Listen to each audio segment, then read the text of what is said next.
being unstifled is what works. So even if, like, when we're doing this exercise of being unstifled, it doesn't necessarily mean that that's total belief, but you can quickly unstifle yourself to a point where you have so much indifference you can do anything, and you've gone halfway towards total belief. With that, you can get reference experiences. And the more reference experiences that you get, the more that you realize in your unconscious mind this great new person that you want to be, the more evidence that you get of it, the more that you understand the subtle little micro behaviors, and the better that you become. 4 days. Oh man, 4 days. You know, I would love to just go for 30 days. Oh, yeah. You know? Do it. You know? 30 days Right? in the hole. Yep. You know, it's funny being up here. You just eventually get into that zone where it just becomes reality after a while. This is our reality that we've created together over these 4 days. Now we're moving in very deep down the rabbit hole. We are in the last half of the 4th day. And so I'm going to get to some ideas that for me have been the most important that I've ever had. So let me lead into them by sort of wrapping this last section, which sort of tees up the next set of ideas. All right.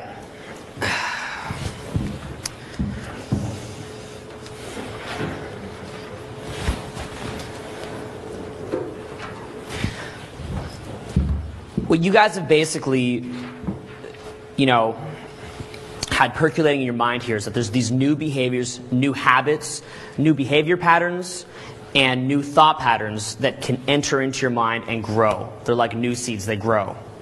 And there's all of these different understandings that you're slowly implementing, okay? You know, the easier ones are things like eye contact. As a newbie, we go out and we give eye contact and we go, wow, look at that. I was walking down the street and I held eye contact with this girl and she maintained it the whole time. She smiled. It was, maybe I could have dated her, all right? You know? And, you know, we learn, like, you know, we start to get these new understandings. Then there's more complicated understandings, like, you guys might remember from Foundations, I spoke about the idea of vibing. And learning that when you vibe with somebody, that is not a linear conversation that has a purpose, but it's a non-purposeful conversation. Right? Do you guys remember that? Yeah. Okay. You remember how, like, see, to me, what vibing is sort of a way of cleansing yourself out. All right? Remember we've spoken about the idea of being present, being in the moment? Well, what social vibing does for me is I can find I could be having like the toughest day, right? Have any of you guys ever been having like the toughest day? And some days can be tough, of course, for all of us. And then you just go out and maybe you hang out with your friends or you go out to a nightclub or somewhere social, wherever it is. And after a night of just kind of vibing with people, you walk home thinking like, what was the big deal? Yeah. Anyone ever had that experience? You just kind of walk home, you know, it's crazy. Like, you just sort of walk home and you know, if you had a good night, you just feel good. And in a lot of ways, that's because the idea of being in the moment and presence is contagious. All right? That's really the thing, is that if you have an individual who's very stuck in his head and has all this noise going on in his mind, and you have that strong degree of presence, you can pull him out of that, all right? And when people go out and vibe, that's what they're doing. This is the whole issue where a lot of guys that come into learning success with women, they learn about being social, and then once they get a girlfriend or a wife, they think it ends there. Right? Whoa, I can just go back to being, you know, World of Warcraft man now, right? I can go back to my old self and just be an introvert and not socialize. And then a lot of those old habits come back. Learning this stuff, it doesn't necessarily mean that you have to be going around, you know, hooking up with girls left and right. But the new social habits that you get, those kinds of things, to me, those are maintained. All right? In fact, and I've said this before, whenever I read a book, all right, and I'm reading a book, on one level, sure, I'm looking for that information out of it. Like, I want new ideas. But on another level, to me, what reading a book is, a book by, you know, a book that was written by someone who's very present, is that it's pulling me back into that empowering state of mind. It's amazing how with like a great author, your mind can be totally fried, and you can almost just pick up the book off the shelf, look at it, and it puts you back into that zone, right? And that's a habit that to me goes every day. And the same goes with vibing with people. That's really what it's about. But you see, when you work a lot, say that you work a job like, say, as a computer programmer, as an engineer, for example, what that is a very logical state of mind. Have you guys ever heard the concept that logic is the opposite of emotion? Yeah. Right? So logic and emotion are almost like oil and water, right? They flush each other out.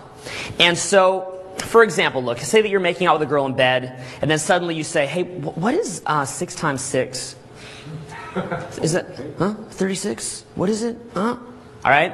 And then, what does that do, guys? What kind of response does that create in the woman? Confusion. Massive confusion, right?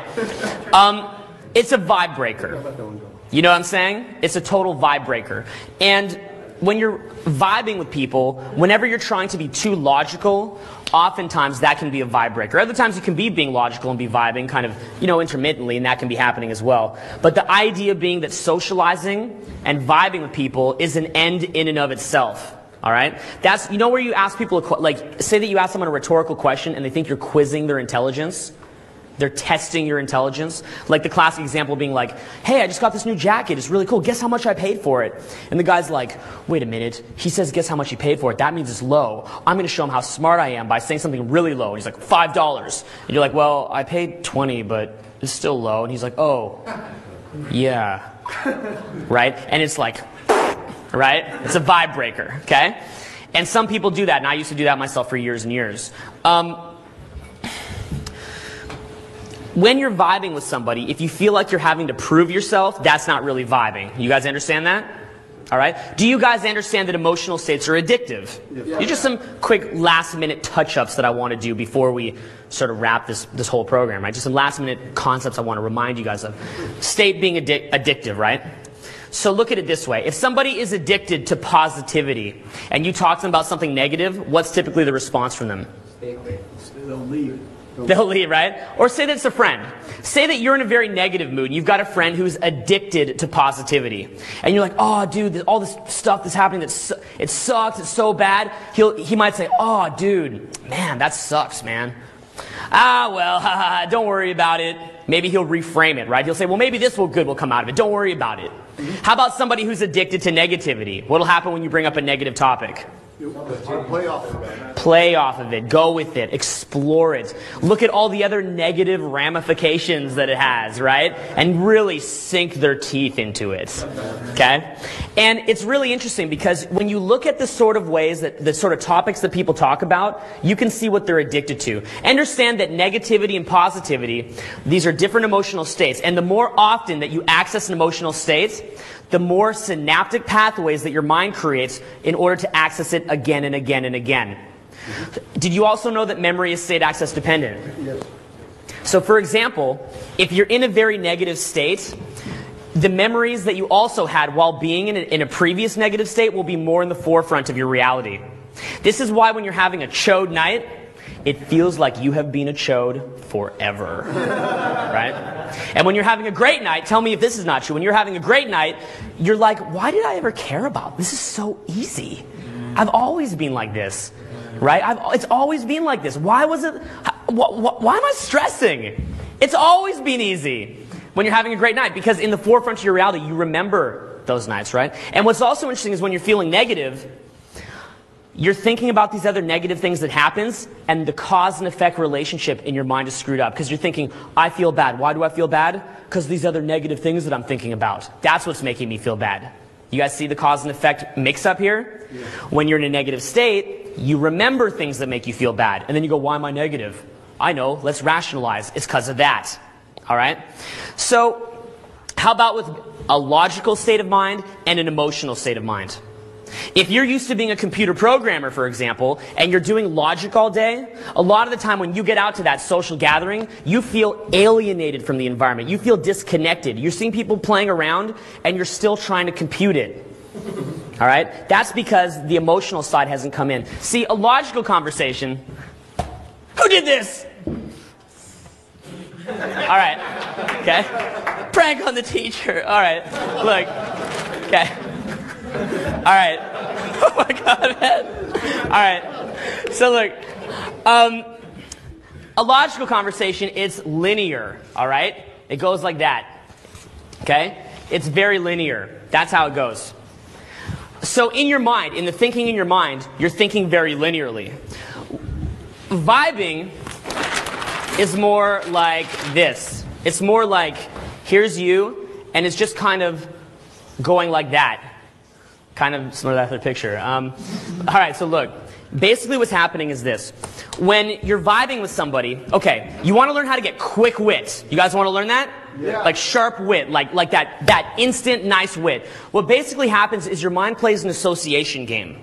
That's what's going on there. So say that somebody says some word and you want to make a joke about that word. People who are sharp-witted, they don't have that very logical. They might have that side of themselves developed, but that's not what they're engaging when they're being quick-witted. What quick wit comes from, essentially, is that in your mind, that kind of like, you know, whatever joke the person threw at you or whatever word they said that you want to be witty with, that goes to your head and your mind quickly cycles through in about 1 millisecond, like 1,000 different things that are related to that you could use to misinterpret it. Do you guys see what I'm saying here, right? Because a lot of wit is misinterpretation, or to like, you know, playfully frame control, like in some witty way or whatever it is. And your mind, and so when you're vibing with somebody, or especially with a girl, you feel your mind just kind of floating, all right? Like your thoughts are sort of floating.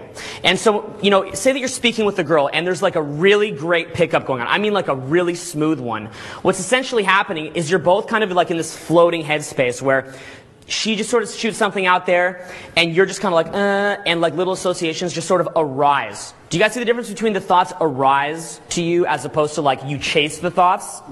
Basically, when you're relaxed and you're not trying to force it by thinking linearly, but you're vibing with somebody, little funny images that sort of amuse you kind of come up. So she says something that amuses her, and then that kind of shoots an image into your head, like a fun image, and then you sort of shoot something back, you know, that amuses yourself and therefore amuses her back, all right? And that's sort of what a really great interaction looks like. So if you look at a guy who's really great with women, if he's talking to a girl in a nightclub, because what is the whole what's the value in a nightclub? Fun, right? So think about the context here. If you're in a nightclub and you're talking, basically what's going on is you're both having fun, you're both, you know, and it's just sort of floating. You guys see what I'm saying here? Yeah. Right? You're both just kind of like blah, like just floating. And there's no like trying to qualify yourself. You're not like sinking back into your head and like, it's not like she says, oh, you know, I went to this city, and then you're like, wait a minute, I have a very impressive trip in that city. I'm going to tell her about it now so she'll like me. You guys see the difference here? All right? And you have to trust that process. So things like understanding that you can condition yourself towards positivity. Things like understanding what vibing is. Things like understanding that you don't need to qualify yourself. These are really big things that you internalize. You can hear them here in the seminar, but you may not have internalized them until you go out and get the reference experiences to see what it's all about and to trust them. Remember we said trusting in a foreign set of bearings? You have to trust them. So how about... Okay, to me, the two most important bearings that you have to trust, one is the first one, which we already mentioned, and that's that girls can like you just for you. What does that mean?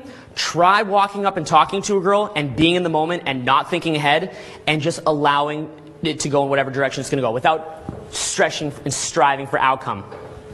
And beyond that, the other one that I think to me is like the ultimate self-fulfilling prophecy for guys who really live in abundance when it comes to women is the belief and the total internalization that sex between a man and a woman is a natural consequence of chemistry and an inevitability. More than anything. You know how when you really believe that you can talk to anybody? Have you guys ever had a night where you really believe that you could talk to anybody? Right? And you walk up and you totally anticipate a positive response, right? Your anticipated responses are always positive on that. Well, how about when you get used to the phone, right? Say that you've got it into your list of assumptions that you can talk to any girl or any guy.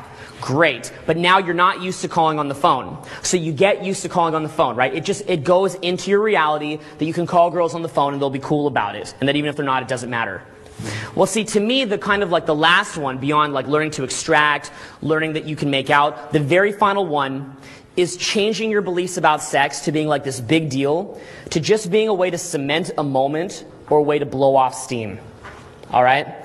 Because think about it. When you look at like a party, right? When you guys think about a party, how do people wind up hooking up?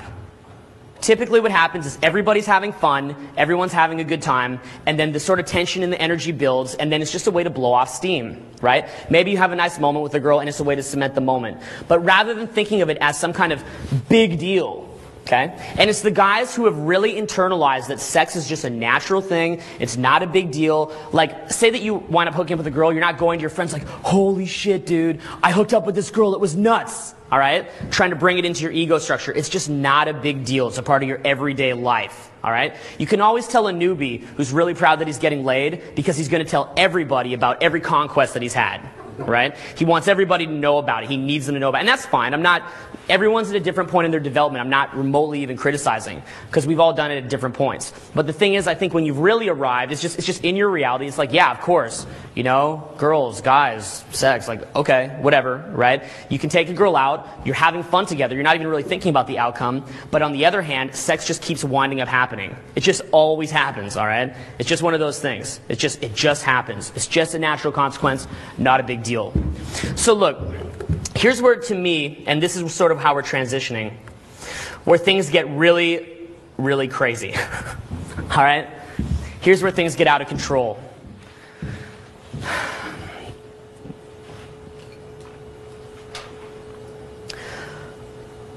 When you're building up anticipated responses, so you're beginning to say, look, women respond well to me. You know, when I walk over, she'll respond well. Most guys that you know can't do that. Agreed? Yes. Yeah. Okay. So, if most guys that you know can't do that, you have to rationalize to yourself why it is that you're suddenly able to do it. Okay? And on some level, you start to view yourself as being superior in a way. Right? And you're trying to get evidence all the time to prove that you can live in this new reality. You become addicted to getting reference experiences. This is a good thing, by the way. Addicted to chasing reference experiences is a good thing. It's just not a final destination that you want to get lost in. So look, what happens is, has any of you guys ever had any of these things? Okay, so I'm going to ask you guys some questions. Has anybody here ever been at a point where every girl that you see, you must approach if you're attracted? Okay, good. Has anyone here ever been at a point where if a cute girl walks by and you don't approach it, you feel guilty about it? Has anybody here ever been at a point where you're so into approaching women that you're out on a day 2 with a girl and you're still scanning the room for more women to meet? Okay? How ironic is that? Right? Because you're in that mode. Give me reference experiences. Give me reference experiences. You want that. And you want new evidence. Your mind is craving evidence to prove that you can really believe in this new abundance-based reality that you live in. It wants it. It needs it. You can't just say, I believe in it. You ever see these guys like, I believe in abundance, and you know they don't have abundance, and there's a weird incongruence? Yeah. You need that. All right? You need that to really believe it. You need some references. So you crave it, and you go out and get it. But here's where things get even more interesting. If you live with a new certain set of beliefs, and your mind is still sucking off of secondhand experience, which all of ours do to an extent, are you going to want to surround yourself with other chodes who keep pounding it into you that you can't do this new stuff? No. Right? So what do? We distance ourselves from our old friends and we wind up getting all new friends who are all into pickup. Who here has ever done that? Alright. Okay? Let me ask you this. And it's a trick question. Good thing or bad thing? What do you guys think? Both. That's right. It's both. Because on one level, you can criticize it, right? You can say, look at this. This guy just gave up everything that made him cool. He gave up his social life to learn how to pick up girls.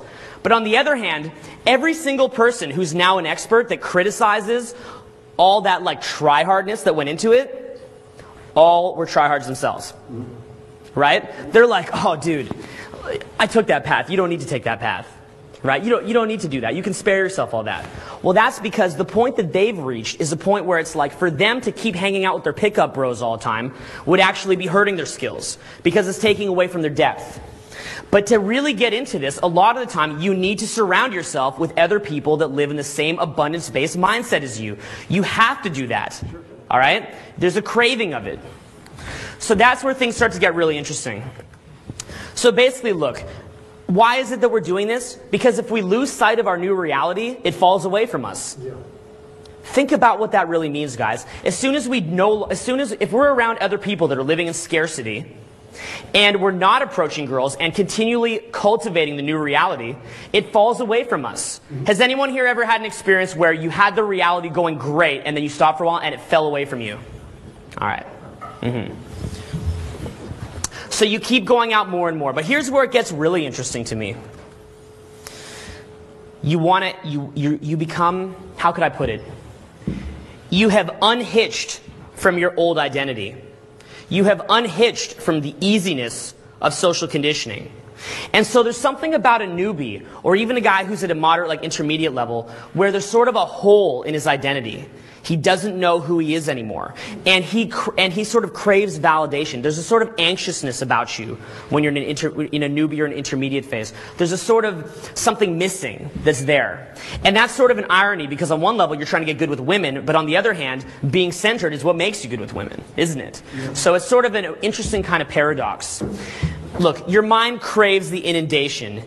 It wants the new reality, and it needs references in order for you to keep living that new reality. In order for you to be able to walk up to the girl with full confidence, you need to keep providing your mind with reference experience that this is easy, this is possible. All that social conditioning that said I couldn't do it was wrong. Okay? All the limiting beliefs that I had about why I can't do it were wrong. So you need to keep creating those reference experiences. But the problem is, like I said, it makes you antsy. What happens next? You start constantly talking about your new skills. Who here has ever just constantly been addicted to telling other people about the new skills? Say I. Aye. All right. Who here has ever read about it continually for hours and hours and hours? Say I. Aye. All right. Who here has actually gone out of their way to hang out, especially with other people who have the exact same interest to reinforce the new reality? Say I. Aye. All right. Who here has felt the drive to constantly approach girls over and over and over to prove that you can do it? Say I. Aye. All right. So we see that that's something that happens, okay? You focus on nothing other than will reinforce the new reality. Why do we do that? Because when you live in abundance, what happens to your state? Zoom. Right? That's what's happening to you. When you're actually doing well, when you're doing awesome in the field, you feel incredible. And you walk around the next day feeling like the shit. So of course, you want to keep doing the things that will make you keep feeling like that. You're getting results. You're focused on it. All right? So what happens to you? You know what? You can't relate to your friends as much anymore because they talk about this nonsense. You get buried within the new reality, and you just keep pushing it. All right? And look, have you guys ever heard the expression, a path of excess can lead to wisdom? Yeah.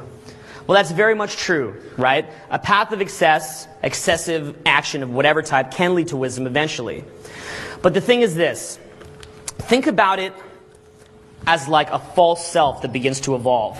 Because your mind cannot process these like amazing, you're doing these amazing, incredible things, like being able to make out with a girl that you've never met, within a minute, or being able to like get like the most gorgeous girl in the club, get her come home with you, stuff like that. Your mind is like, how is it that I'm doing this? I must just be the shit, right? And so a false self begins to evolve. Right? This new identity. Because essentially what has happened, if you think about it, most people live in fear. Remember the very first day? Most people walk through life in a walking daze. And there is the nice shores of social conditioning. Think of this as being like the open ocean. All right? Who knows what's out there? And here's the nice shores of social conditioning. A socially defined identity. Right? Is it not easy to know who you are when you fit so nicely into the little puzzle of being a chode? Yeah. Being a chode is easy. Being a chode does not require an expenditure of energy. You can walk through life as a chode. Nobody will insult you, or at least it'll be very rare. You won't be humiliated. You will not have to push your edge. And so when your sense of self is attached onto that, like a boat, right? And you say, mainstream society has all of these beliefs. They have them. Many of them which are right and amazing and awesome, but some of which are limiting and very much herd mentality, very much keeping you not from advancing to where you could go. And you say, I'm going to break off. And so you go out into the open shore, right? Or we'll even do a boat, okay? And you go out into the open shore. And you're looking for that next island, right? You want to find that new sense of self. You want to find out who you are. You want to forge a new identity for yourself, right? This program we call Deep Identity Level Change. You want to find out who you are. You're looking for because the thing is, Is your socially defined identity who you really are? No. Why not? That's what other people say of you, not what you say of yourself. What's that? That's because that's what other people say of you, not what you say of yourself. It's just given to you. You never really thought about it. It's based on scarcity and needing to find stuff to build your self-esteem. Oftentimes based on scarcity. Absolutely. And so that's not really who you are. So you say, I'm going to find out who I am. I want to get to the core of who I am. And so you let go of the easiness. All your friends that are still on the shore, they go bye-bye.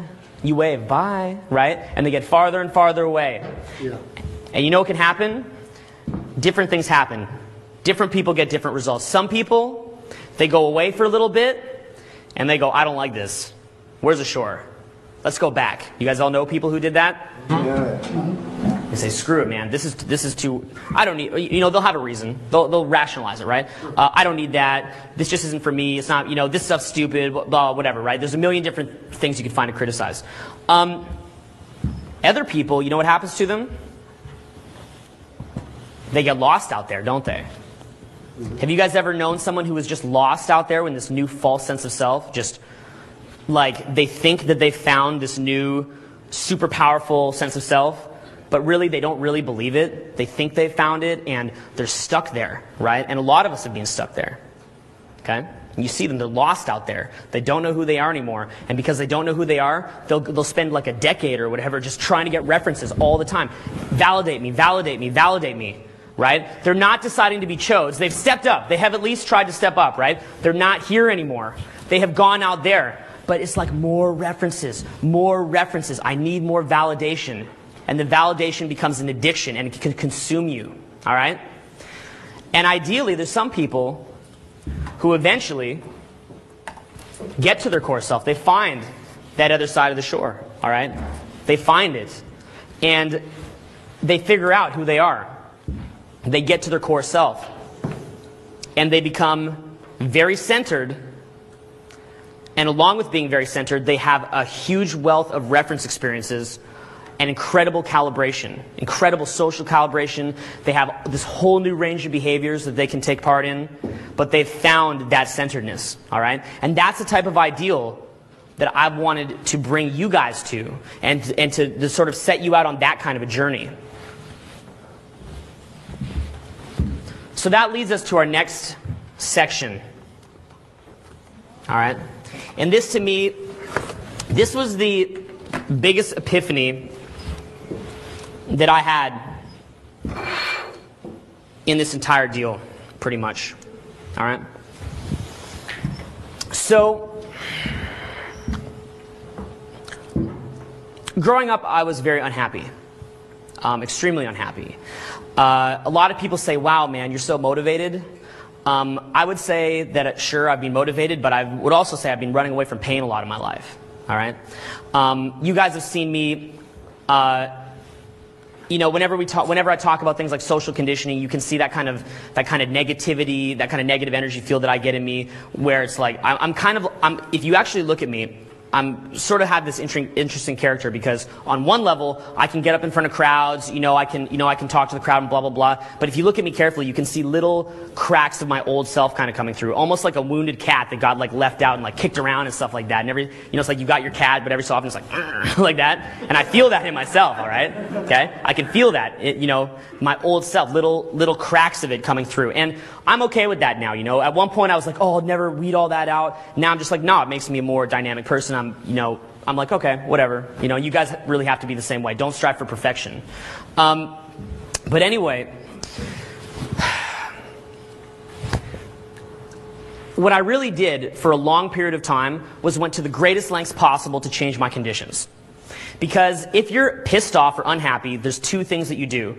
One thing is that you change your conditions. The other is you change, what you focus on and your level of gratitude, right? So, some of you guys may be or may not be aware of some of the things that I've done to change my conditions, all right? But what I want to introduce you guys to is the concept of it didn't work, all right? And what that means. So I want to tell you a story. 17 years old. I was 17 the first time I had it didn't work moment. Very stressed out. My very close friend, maybe even my best friend, was in jail at the time. A lot of chaos was going on around me. I was flat broke, living on my own. And I always thought, you know, if I could just get my money together and if my friend was out of jail, everything would be great right now. You know, my life would be perfect. So eventually he did come back, and I did get my money together. And I remember I got a really nice windfall. So I'm sitting there, and back at 17 years old, my concept of like, you know, the total glory would be like having enough money for clothes, CDs, and arcade games. You guys remember that? Yeah. Wasn't that nice? Yeah. You know? So I remember, so I got the money, right? And I was on my own. I went to the arcade game. I played Street Fighter versus X-Men. Anyone ever play that? Yeah. All right? Awesome game, okay? I used to play Akuma and Ryu. All right? Sometimes Ken. So I'm kicking ass, right? Just totally dominating the X-Men versus Street Fighter. I also like Street Fighter Alpha. And I do that, and I'm like, oh, whatever. I still kind of feel depressed, but, you know, it's kind of fun for a bit. So then I go get some new clothes. I used to like Tommy Hilfiger clothes at that age. You guys remember when Tommy Hilfiger was like the shit? Yeah. Yeah? So I went and got some new Tommy Hilfiger shirts. Got those, so I got a bag there. Then I go get some CDs. You know, I used to listen to a lot of gangster rap, stuff like that. Go get some stuff like that. I got a bunch of CDs. So I'm sitting there. And then my other favorite thing is I love to eat at restaurants, all right? When I was young, especially, eating out was kind of like a treat that I got when I was a kid. So for me, that was like a button, right? So I go to the food court, and, you know, now you probably wouldn't catch me in a food court very frequently. But back then, I used to love to go to the food court. So I go to the food court, and I remember I got some pizza, started eating it. Then I got like some kind of hamburger thing and ate that, right? And I'm all full, and I'm like, I just don't feel good. And I'm like, maybe I'll get some New York fries. So I go over to New York fries, and I eat those, right? And then I'm like, maybe I'll go get some like cake or something. I go get that, and I eat it, right? And I remember, and I filled up, and I ate, and I ate, and I ate. And so I sit there, sitting at the table of this food court, so full that I'm ready to vomit, all right? And I lie there with my hand on my arm like this, looking down, and I'm like, it didn't work. It didn't work, right? And I'm looking at it, and I'm like, I have everything I want right now. Right? Because at the time, women were so utterly outside my reality, it wouldn't even occur to me to get that. So, right? So, you know, like, didn't even stress me. So, it's only when I started to push 20 while still being a virgin that I started to get worried. But anyway, I'm sitting there, and I realized it didn't work, right? And there's something, you know, they say there's two ways to be really, really pissed off. One is to not get what you want. The other way to be extremely pissed off is to get what you want, all right? And what happened was I got what I wanted. And can you imagine what it's like for a lot of celebrities, for example, who have all the fame, all the women, and they're sitting there and they're like, I'm unhappy. Why am I unhappy? And think of the insanity that they must feel. Because at least when your conditions are not ideal, you can blame the conditions. But when you yourself are unhappy, there's no one to blame, and you start to feel totally, totally nuts. Anyway, look, time went on. You know, I had many, you know, great situations, many tough situations. And it was about maybe a year and a half, 2 years ago, and I'm sitting in Honolulu, right? So I moved to Honolulu. I moved okay, I want you to look at like the extreme level that I went to. I literally moved right in front of the ocean. So like I throw a thing out the window and it lands in the sand or plunk in the water, right? I've got a great girlfriend. Okay? What I always wanted was a girlfriend that was a full nymphomaniac. You guys ever want that? Okay. I got a girlfriend who's so addicted to sex that now I'm like, oh God, right? It's like so much into that, all right? I'm living in a great place. My, RSD is going fine. We were previously in like over $250,000 in debt after Project Hollywood. I got us out of that. God knows how, all right? Worked our way out. Got ourselves stable. Everything is good. Right? Finally, I'm walking home, and I can feel it. I'm walking home from another nice morning at the gym and a nice, perfect day in Hawaii, looking at everyone who seems so happy, and I'm like, what the fuck is wrong with me? What is going on? I have arrived.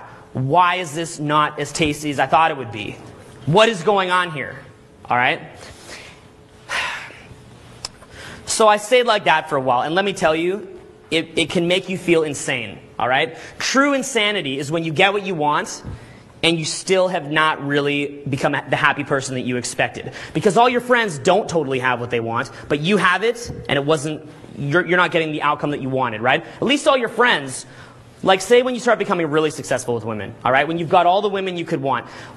I bet you a lot of you guys in here really think that if you had the skill set of a lot of like the top guys, that's all you would ever want. I bet you a lot of you guys really think that. You're like, man, look, if I could just go out into any nightclub and like at least hook up with a couple different girls a week, get any cute girlfriend I want, I could just have sex all day. I'd be thrilled. I'm sure you guys have at different points. Who here has seen a girl who's so hot that you say to yourself, it occurs to you, if I could just have sex with her all day, that is all I would ever want. Say I. Okay? Everyone has had that thought. All right? So, so you look at it and you think, I've got the girls, I've got what I want, what's missing here? All right? And I think I got more and more stressed out. Anyway, look, what happened to me was I went into a sort of state where I was having trouble sleeping, and I just it was like it wasn't when things were bad that I really stressed, all right? When things were bad, I stressed, but it was like a normal level of stress. It was like a healthy level of stress. It was when I finally started to get everything that I ever wanted that I became the most screwed up that I could have ever been. Just completely feeling insane. And actually, I started to feel like I deserved to die. And the reason that I felt I deserved, and then I started getting afraid to fly in airplanes and stuff like that. It was kind of weird. And the reason I felt that I deserved death was because I was like, I've been given everything, right? I have been so fortunate to have, not everything, look, plenty of people have a lot more than me. But relative to what I expected to get out of life, I'd been given everything. And I'm looking at that, and I'm like, I don't even appreciate this. Right? I am not fit to live because I don't appreciate what I have. I'm like a bad person. That's what these thoughts. It wasn't like I thought it. I wasn't like, if you'd ask me, do you think you're a bad person? I'd say yes. But it was like unconsciously buried in there somewhere. All right? And that's what was starting to go on for me. Anyway, as that went and kind of built and built, that led me towards a certain level where eventually I was ready to crack. And what happened was I was learning about what the ego was, right?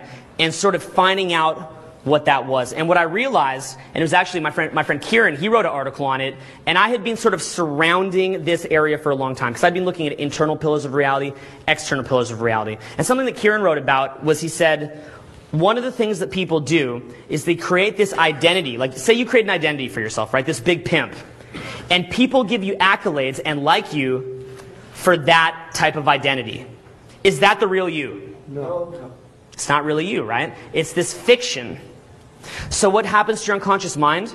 Your unconscious mind says, if I want to get love, if I want to be deserving of affection, if I want to be deserving of love, I have to keep playing these power games to keep showing people how great I am so I can keep getting love.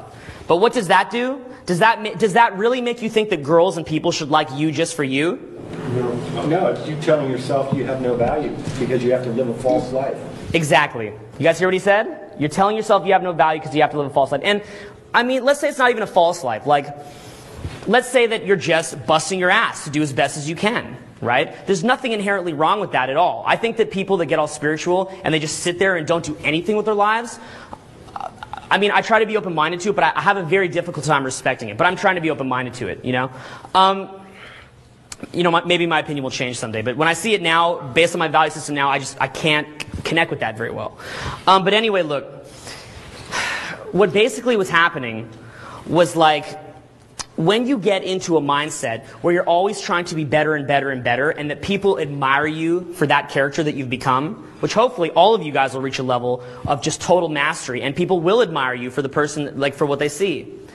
Well, what starts to happen is you realize this is actually starving real self-esteem. I want you guys to think about this. It's feeding the ego, it's feeding that character of yourself, and it's literally starving out real self-esteem. Because the more love and accolades that you get for this character that you are, the more distance that you are from that person, all right, from the person that you really are, and from accepting that you could get love for the real self. So look, when you develop a pickup persona, and we all to an extent develop that pickup persona, what we're doing is we're like, oh, okay, look, this is like, okay, here's the normal me. Now there's girls. I'm out at the club. Now what I'm going to do is I'm going to go out and I'm going to put on my song and dance, and the girls will be into me, right? And then what this teaches you, and you can see people who have been doing this a long time. Look at anybody who has been using a lot of shells to their personality for a long time. And what you'll notice is that they always feel like they have to be doing something. They always feel like they have to be controlling the frame, controlling the reality. They have a hard time just chilling out. Because what's happened is their whole concept of why people will like them is based on showing their like really super cool selves to people. All right. So in the same way that maybe you have like like as a chode, you have the expensive watch. You're like, oh, look at this. When you learn about social dynamics and you learn about how to improve yourself, which is a great thing. It is an awesome thing learning how to improve yourself. What winds up happening is you feel this need to show people that like more gregarious self. And this sort of thing is always going to block the close on you. Because what's happening is like, look, say that you take the girls out in the club, it's easy, right? The club is hectic. The club, there's stimulation going on. So your early game is okay. It's all fine. But what happens is you get back to the restaurant, right? And you're all kind of chilling.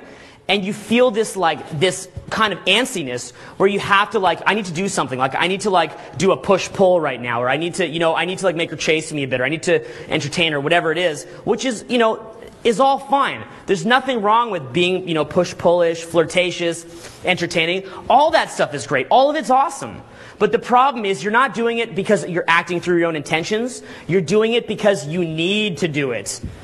Have you guys ever been around someone who has a lot of status, but as soon as they need to show you their status, they look chode? Yeah. You know what I'm saying? Right? They need to show you that. It's like that same powerful guy who seems so incredible and that people admire, but all of a sudden, when you see that he needs it, he just gave his power away. It's like, really? It's like, really? You feel the need to show me all that? Damn. I'm sorry about that, right? Because essentially, they're almost viewing themselves as inherently lower than you are, all right? So they've handed their power away. So this is what leads us to the concept. This is a sort of a lead-in to the concept of ego versus self-esteem. All right, guys?